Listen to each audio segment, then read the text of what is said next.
हर रोज मेरा भोजन चुरा कर ले जाता है, मगर अब मैं ऐसा नहीं होने दूंगा।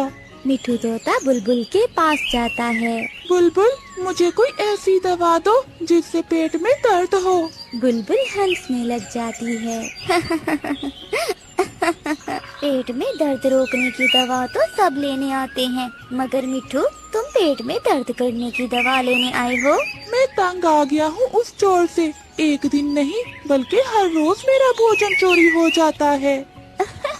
कालू, वो मोटी चोंच वाला ऐसे सोता है जैसे मरा हुआ हो। मैं निश्चिंत होकर उसका भोजन खाती हूँ और उसे पता ही नहीं चलता। गोरी, जिस दिन पकड़ी गई वो अपनी तेज चोंच से मार मार कर तुम्हारे पंख तोड़ देगा। कालू जी, ऐसा कुछ नहीं होने वाला। जितना भी शोर हो वो नहीं उठने वाला।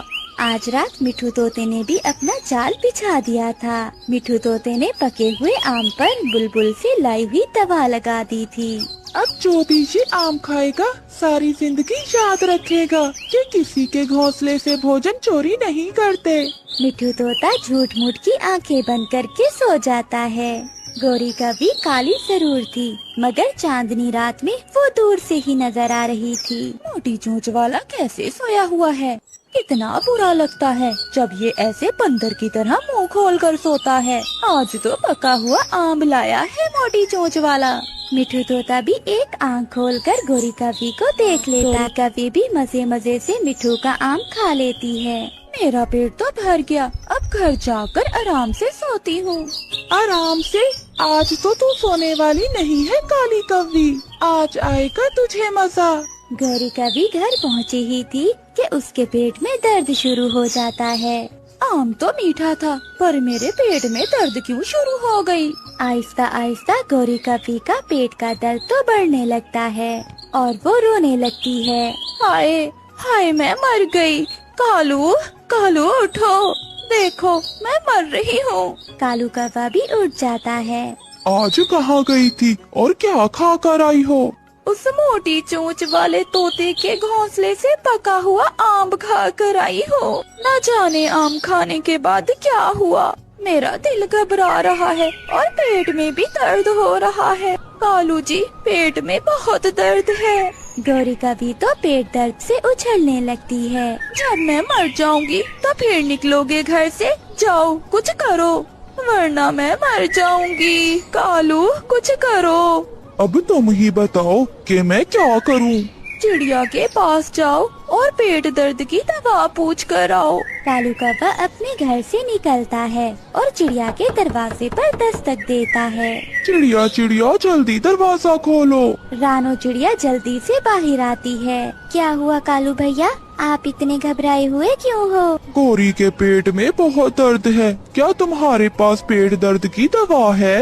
नहीं कालू भैया, मेरे पास तो पेट दर्द की दवा नहीं है, मगर गौरी बहन ने खाया क्या है? गौरी ने पका हुआ आम खाया है। आम खाने से तो पेट में दर्द नहीं होता। अगली सुबह भी हो जाती है, मगर गौरी कवि तो पेट मर रही थी। गौरी कवि अपने घर के बाहर बैठी हुई थी। कभी वो इधर जाती तो कभी उधर। तभी कालू कौवा भी वहाँ आ जाता है। नहीं है, चिड़िया के पास भी पेट दर्द की दवा नहीं है और बुलबुल भी घर पर नहीं है। तो क्या मैं मर जाऊंगी? गौरी, अब तोते को ही सच बताना होगा। तोता ही बताएगा उस आम में ऐसी क्या बात थी जिसे खाते ही तुम्हारे पेट में दर्द शुरू हो गया। कालू, जाओ एक बार उस मोटी चोंच वाले से पूछ कर आओ। कालू कौवा मिठू तोते के पास जाता है। मिठू तोता तो कालू कौवे को दूर से आता हुआ देखकर हंसने लगता है। रोज चोरी, अब रो रही होगी तुम्हारी पत्नी। मैंने भी आज उसे ऐसी सजा दी है कि सारी उम्र याद रखेगी। तोते, वो मर जाएगी, वो दर्द से रो रही है। प्लीज बता दो, तुमने आम पर क्या लगाया हुआ था? नहीं बताऊंगा, पहले उसे कहो कि मुझसे आकर माफी मांगे और दोबारा मेरा भोजन चोरी ना करने का वादा करे। कालू कौवा जल्दी जल्दी से घर जाता है। मुझे पहले ही शक था, वो तोता इतना पागल नहीं है।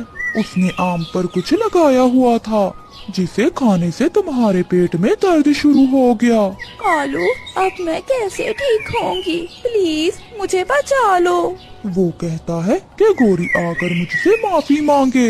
अगर माफी मांगोगी तो फिर ही बताएगा कि तुम्हारे पेट का दर्द कैसे ठीक होगा।